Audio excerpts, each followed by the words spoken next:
Some leaders leave footprints, others leave libraries. You're tuning into the Authors on Mission podcast, where industry giants become literacy legends. In every episode, we talk with authors who turn their brilliance into books that transform lives. I'm Danielle Hutchinson, your host and Chief Creative Officer at Authors on Mission. Welcome to your authorship experience.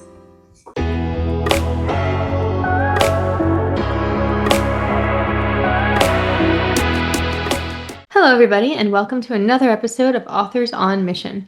So, picture this. You're sitting at a restaurant, casually filling out an entry form while waiting for your meal, thinking nothing will happen of it, you'll never win this sweepstakes or contest. But then 6 weeks later, you're boarding a plane to Barbados with your family, all expenses paid. For most people, it is a fantasy, but for today's guest, it was the moment that changed everything. Our guest has turned what others consider pure luck into a systematic, teachable skill. For the past 2 decades, she's not only won hundreds of prizes for herself, including family vacations, cars, and cash, but she's helped others win over $1 million using her proven methods. She's the author of many award-winning books, a digital marketing expert specializing in content creation, and someone who's literally turned getting lucky into multiple successful businesses. With this welcome, ladies and gentlemen, I would be honored to greet you, Carolyn Wilman. Welcome to our show. Thanks. I love talking about winning. It's my favorite thing to do. Yeah, and honestly, I mean, I'm looking through your book. Before this podcast, I was looking through your book, and I was just stunned. I was like, okay, how on earth do you turn something that's by definition based on luck into a skill? I am so curious to hear more about that. But I do think before we dive into that, we should know a little bit more about you and kind of what led you into this endeavor. For example, I know your mom originally thought that you were crazy for wanting to enter contests. Is that right? Yeah, well, actually, everybody does. And every sweeper has this experience. People around them think this is a waste of time. And then the prizes start showing up, and suddenly they're all on board. It's amazing how that happens. And yes, they doubt it, and they'll even say, "Are you sure this is real?" And then it is real. I'll give you an example. I was the contest queen for quite a while when I started dating George, and I sometimes go pin code hunting. I'll explain that after. I go looking for codes actually I have one here because I just did a video. You're looking for specially marked products, and there's codes in the lids. This one starts Monday, and so I'm getting ahead on it.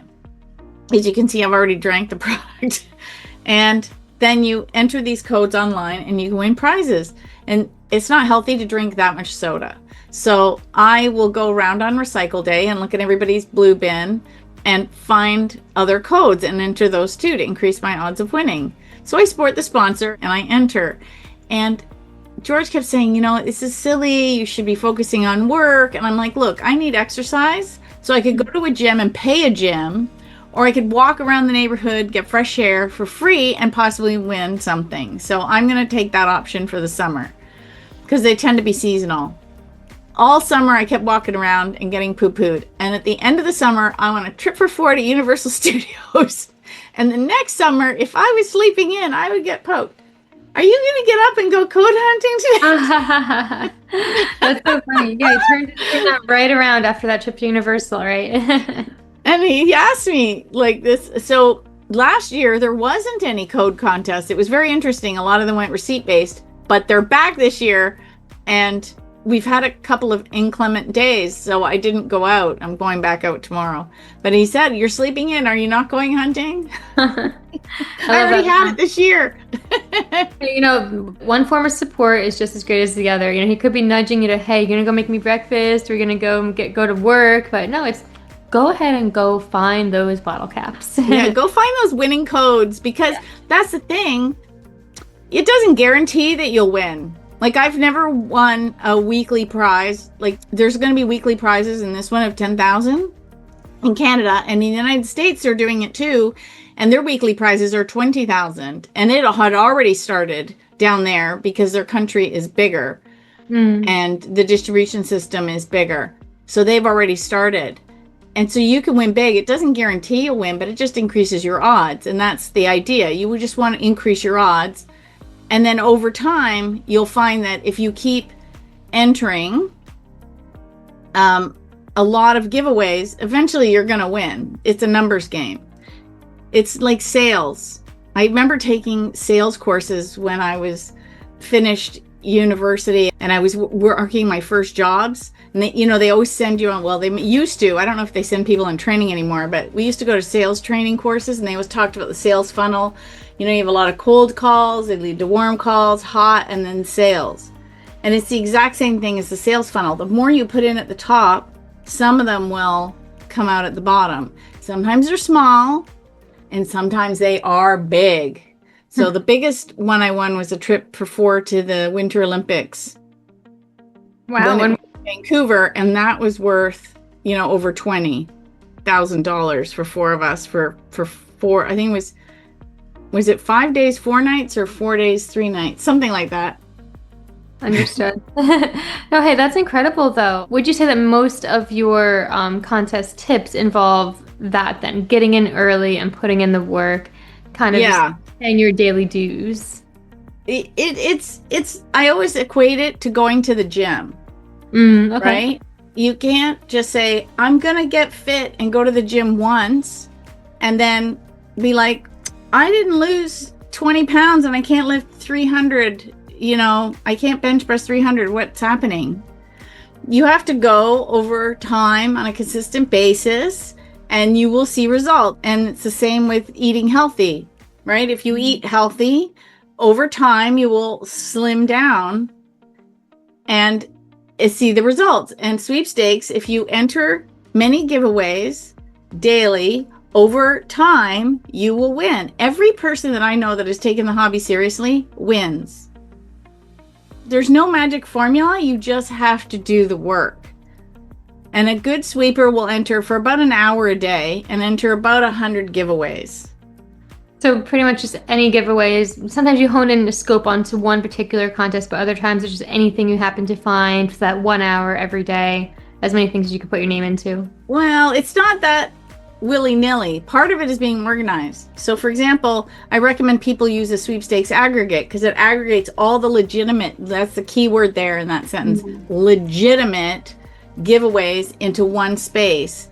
And so I have a list on my website that makes it easy for people to find them. And you go through and I tell people, go and find one that suits your, some are like forums, some are like blogs, some are like lists. Find the format you like and start entering. And then some of them have organizational systems built in. And sometimes people just use their browser to organize them into dailies, weeklies, instant wins, those types of things. And so you keep track of them. And that way you're not disqualifying yourself. And you have a rotating systems of ones you're entering all the time and then new ones you're adding in. And then the old ones that when they're finished, you take them out. So you're always feeling that sales funnel. In this case, the contest funnel. That's really interesting. It's almost like you really are putting in the work for this, especially because you have to take it so seriously. And it's a matter of mindset, I would say. By putting yourself in the mindset of, okay, this is a job, this is like going to the gym, I feel like you're more likely to have a positive outcome because you're aspiring to achieve that. Would you agree with that? Would you say? Yes, but I don't sit and think, oh, I have to enter my sweepstakes today. It's not a chore, it's fun because it's like a treat. I have a little, and there's no excuse. I have a little computer laptop table thing, like a tray, and I sit when we're watching TV at night, and I have my little computer, my little wee Chromebook, and my little mouse, and I'll have my cup of tea, and we'll be watching a movie, and I'm just clicking away while we're talking, while we're making comments on the film, and I'll come across something. Hey, would you like to go here? He's like, sure, and then I'll enter that one, and so I sit there and we're watching TV anyway. I might as well get my entries in for the night. And it's relaxing. And I'm dreaming the whole time. Ooh, I'd like to go to that trip. Oh, that event would be fun. Ooh, I'd like tickets to that. Oh, winning that thing would look good in our house. Ooh, I could use one of those. Ooh, I love me some good swag. So I'm dreaming the whole time. I find it exciting. Yeah, definitely. And I can see how the more that you do it too, the more of a chance you're giving yourself just in general. And, kind of segueing it into the book, that's one of your opening lines, give luck a chance to happen. So by putting all this into action, implementing it into your routine, having everything ready to go so you can just kind of hop on, like you mentioned before, at your little computer. So I can see how it all works like that. I'm wondering if you'd like to elaborate a little bit more about that. It's an opening line of your book. I think it really does it shapes your philosophy for it, right? Giving luck a chance to happen. Well, that's my whole life. Mm-hmm. It's not just sweepstakes, because you can use that anywhere. You want a job? Well, be open to all opportunities of how you could find a new job. If you want to date somebody, if you're single and you said, oh, I'd like to be open to all the ways you can meet somebody. Yeah, there's the dating apps, but what if you are mentioning it to a friend and her brother's friend, somebody, or you get invited to a party or you're out and about. And because you've got this open attitude, things will come to you. There's something called the reticular activator. There's a fantastic book called The Luck Factor, and Dr. Richard Wiseman did scientific studies on luck. And he found that the people that had a positive attitude and were open, they had that reticular activator on. It's the filter in the brain, because we get so much data in, we have to filter it. But if you're open to positive outcomes, and in this case also looking for wins, I always say I can spot the word win at 100 paces. And I've actually gotten so good I can spot it in other languages. If I'm traveling, I can see a giveaway in another country in another language. That's really funny. But you get open to it, and you'd be amazed at what shows up in your life when you're open to all possibilities of you getting your desire. Definitely. And I'm sorry, I started to interrupt before just because I was so curious. You did mention, being able to visualize the sweepstakes in other countries. So by that statement, I'm assuming you are a pretty well-versed traveler, going around. And is that because of the sweepstakes also intentionally? Sometimes. I haven't won an international trip in a while. The last one was in 2022. I know, what's up with that? I'm due. I did win my 23rd trip. I thought it was number 25, and it turned out it was number 23 when I looked at my trip list and I added it. And that was to a local film festival, but it was a weekend away with tickets and dinner and everything. It was so fun. That's awesome. But the last international trip was away, but we travel ourselves. So we were in Mexico, and we were out in a small town, and I saw a shop and it had a big sign, and I'm like, that's a giveaway. And I took a picture of it and posted it on Instagram. That's amazing. It's really cool. You've had all these unique experiences, all because of what comes your way due to all of this. And I can see how this book too helps others not only follow your footsteps in applying to these roles, but also being able to open up new opportunities like that. So really amazing things. And of course, when I was looking through your book, you even mentioned that many family trips are actually funded by contest winnings. I saw you had a trip to Florence, for example, many different ones. So I'm wondering, how has this reinforced your teaching points? Has it shaped your methods at all? I read that article in Reader's Digest, and I knew that if other people were winning, I could win.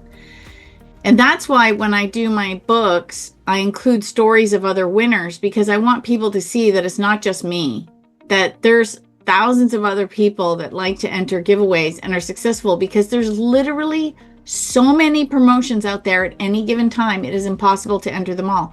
Companies spend billions of dollars running promotions. Now, that's not just the prize part. That's actually the whole execution of the promotion. So the agency, the design, the website, the drawing, the legal behind it, the whole thing. But that's a lot of prizes. You could, if you tried to enter all day, you couldn't enter them all. It's impossible. And that's why I also tell people to focus on what you really want, because there's no point in entering for things that aren't any good to you. You're wasting your time and the sponsor's time. So focus on what you really want to win. And there's enough prizes for everybody. There's actually an annual national sweepstakes convention This year it's in Little Rock, Arkansas. Next year it's going to be in Phoenix, Arizona. And hundreds of sweepstakers get together and hang out. And that's the one thing about this hobby that I do talk about in the book, but I don't stress it enough, is the friends that you make from this hobby. Like, I've made friends for life from entering sweepstakes. Now, I would never have thought, like when I started, that never even occurred to me that I would meet people. And I went to my first convention in 2005 and I was hooked. And I said to my then husband, we're coming every year. And right. I only missed a couple of years because of different things. Like 1 year I was moving and 1 year I didn't have the money and things like that. But I'm going this year, and the tickets for the following year don't go on sale until the next one. So then I always buy in advance. And it is so fun to see these people literally from all over the country gathering in one place, and everybody is positive. Like, that's really cool. Literally a room of winners. And everybody is positive, and everybody lifts each other up. Like, oh, congratulations, I saw you won the thing. And oh, like, that's so exciting, you got to go here. And we all boats rise with the tide, right? We all lift each other up. It's fantastic. Definitely. You know, that's one thing that a lot of people need to appreciate more is community, especially when it comes to the writer's world. You need a community of people around you to help support you when you're writing your book, or, you know, trying to get out there, reading recommendations, editing help, whatever it is, you need support by your side. And so it's wonderful to know that it really does carry over to many different types of work as well, including sweepstakes. You can find a community where... Yeah. Community, you're right. You're absolutely right. Community is so important in any endeavor that you embark upon. And I never thought I'd be a writer either. It just kind of happened. Well, hey, it's wonderful that you're able to, but this is probably a good segue to talk about the book then and about the writing process. What was that like for you? Did you sort of work on it a little bit each day? Well, here's how I got to writing the book. I was in college and I got a C on an English paper, and I thought, that's okay, it doesn't matter, I'll never write. And then after I'd had my daughter, I was looking to get back to work, and I had been a marketer, and I knew the hours involved and the cost of daycare, and I thought, maybe I can figure something else out. And in the meantime, I'd gotten really good at this hobby of contesting, and sweepstakes is actually a form of marketing, right? It's one tool in a marketer's tool belt. So I understood the hobby from both sides, which I think gave me a unique advantage to teaching it. And we'd gone on a winning streak, and we were at a birthday party, and someone made an offhanded comment about, you should write a book. And so I started doing research, and somebody said, why would you give away all your secrets? And then I was driving to a girlfriend's house to talk about that, because it's a good question. And I saw a service announcement board at a church, and it said, you can't lose helping others win. And I thought, oh my gosh, that message is for me. So I instantly knew I was going to write the book. But the problem was, I love motivational, inspirational books. And I had read The 1 Minute Millionaire by Mark Victor Hansen. And in that book, they talk about write a book in 30 days and make $1 million. Well, the first book I wrote took 20 months, and I'm still waiting for my $1 million. Aww. I will get there, but it's more than one book. Right. I'm up to 14. Of course, and it's also about the content of the book, your audience, what your pain points, what your interests. There are many different factors in that too, right? Yeah. But that was the thing is I kept going, and some days were hard and some days were easy. So when I share with people, now mine are nonfiction. Fiction books are a whole other kettle of fish. You have to have an arc and characters and stuff. I can't advise anybody on that. But for me, the best advice I can give anybody that's looking to write is to write out, this is the advice I got, and it works so good. Write out the table of contents and keep writing. And the other thing I teach people is you don't have to write in order. Like, for some reason, people think when you write out your table of contents, you have to write the introduction and then chapter 1 and chapter 2 and chapter no, guess what? You don't have to do that. I wrote my books out of order. I wrote the easiest chapters first. So by the time I got to the hard chapters, I'd already had half a book. I'm not going to stop now. What would happen is I'd be doing it, and then sometimes you realize as you go through the process, oh, chapter 6 really needs to be chapter 3. And that part of chapter 3 that I talk about really belongs in the middle of chapter 10. And the beauty of having the technology we have today is that you can literally cut and paste, and you can just shuffle things around. And I've even had to shuffle books around. This is something I did not know. That when you create an audiobook, and I didn't use AI, I went into a studio and I recorded them, that listening to a book is a completely different experience. And I know that sounds obvious, but when I was redoing Helene Hadzel's books, some of her chapters, the way they were ordered, sounded odd. And I had to flip some chapters in order for the listening version to flow properly. So I changed it in the printed one too, so they would match. And the producer said to me, "Can you do that?" And I said, "Well, I have the rights to the book, and my job is to maintain her legacy to the highest degree possible. And if that means flipping chapters, then I'm flipping chapters." Because that wasn't an option for her. Like she couldn't record a book like we do now. I mean, there were studios and things, but it's not the same. And so, yeah, I moved chapters around to make it sound better. Thank you for the rundown of all that. It's a very unique approach, in my opinion. People can write in any form that they think is most comfortable for them and for their purpose and all that. But it's interesting. Sometimes I hear authors say they just sit down and they start writing with no outline. Other times they have a very rigid outline and they're going, chapter by chapter. But I like this approach too, because it's just another option. Why do you have to start at chapter 1? Why not go to the one that's interesting you most, the one that's going to drive your passion and your inspiration, and like you said, the easiest ones, and then get to the harder ones too. So, very cool that you did jump around. I think that's a tip that all of our audience learned today as they begin to write. Why stick to the plan that you prescribe for yourself and make your outline do what feels right? Yeah, it's interesting, and I'm always learning still. Like, you'd think by now I would have it down pat. There's always something new to learn, which is kind of crazy. Like, I'm writing the follow-up to the How to Win Cash Cars, Trips, and More. I'm working on prizes everywhere. And for some reason, that book is just taking me so long to write, and I don't know why.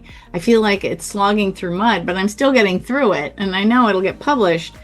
But it's interesting because it's the third one. And the update, because the hobby is constantly changing.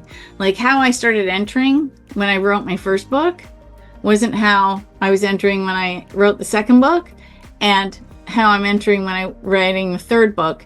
And I mean, the basics are the same, like set up an email address just for entering sweepstakes, and always read the rules, and have an organizational system, and use a sweepstakes aggregate. I mean, the core doesn't change. But the formats do. Like social media wasn't even a thing when I started. Texting came in, and then, like social media started. It was Facebook, and then it was Twitter, and then we had Pinterest, but Pinterest isn't a thing anymore. But TikTok is, and It's all. Yeah, definitely. Well, it sounds like you were very adaptive, though. You didn't just stay stagnant in one position. You went with the flow and changed your methods to kind of stay on top of things that were changing. You have to. I've actually written blog posts on that. Like if you're standing still, you're going backwards or you're dying. You have to always adapt, because so many people, especially these senior sweepers that have been entering since like the 80s, when it was just fill in a 3x5 or an entry blank and mail it in. And they always complained when it went to computers. And then it was even worse when social media came. And I'm like, you got the companies that are running these giveaways don't care. You have to adapt or die. That's how it works. Yeah, of course. It's the same way with everything adapting lately. I mean, the rise of AI in general, all these different conditions. You need to be ready to take what's thrown at us and see it as an opportunity, which you clearly have done. You've been able to really integrate it in so many different platforms and areas that so many readers are being impacted by this now. So speaking of that, though, have you received any positive feedback from these books? I'm curious to know, what do the readers think? Are they implementing your strategies? Have they won their own sweepstakes? Well, I'll tell you, my favorite story is of Tom Cavalli, because the only reason I say I've helped people win $1 million in cash and prizes is because that's all I have testimonials for. But I'll give you an example. Tom Cavalli of I Win Contests, and he didn't have it when he started the website. He read my first book in 2008, and I'm in Canada and he lives in the United States. So the opportunities to win in the United States are far greater than in Canada. And he's won over $1 million in prizes himself since he read my first book. And he's closing in, like, I just won trip number 23. I'm working on number 24, and he's just won 94. He just came back from trip number 94 that he's won. So I've been entering longer, and he's won more. I'm just past $400,000 in cash and prizes, and he's past $1 million in a shorter period of time. And so I love talking to Tom. He's one of my favorite sweeping buddies, and so over time, he decided to also share his passion with people, because that's the thing. When you start winning and making friends, you just get so excited, you want to share it.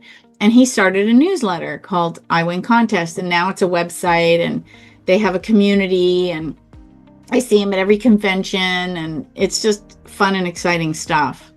He's just one example of so many people I know. And some of them were sweeping before me, and then they ask for help on certain things. I do a sweepstakes Q&A once a month live on social, like in YouTube and Facebook, and people ask me questions. They either email them to me in advance, or they come on live and ask me questions, and I answer them. So it's always interesting to see where people are stuck and what the new hurdles are and how we're going to overcome them. Wonderful. So to everybody listening today, it sounds like if you do contact Carolyn, she will receive your message. She does respond to them. And not only that, but it adapts her philosophies and her thinking a little bit. And if it ever, goes one way or another. So it's wonderful to know. Is there a way to get in contact with you? What's the best format for everyone to reach? Oh, well, I'm everywhere, right? You go to my website, there's a contact us button. You go to social, you can just DM me. so whatever we like, whatever. Ask me live and ask in the chat. That's incredible. Okay. So we're going to put the links to that, though, in the description box of this podcast today, so that if you are listening and you're interested in checking out a little bit more about what Carolyn has to offer, you can go ahead and look her up and find some more. But as we begin to wrap up a bit today, Carolyn, and by the way, some incredible tips with sweepstakes and all that, but what other writing tips might you have to offer our authors today? Any pieces of homework that they should give a try after closing the end button on this show? What do you think? For me, it was getting a good editor.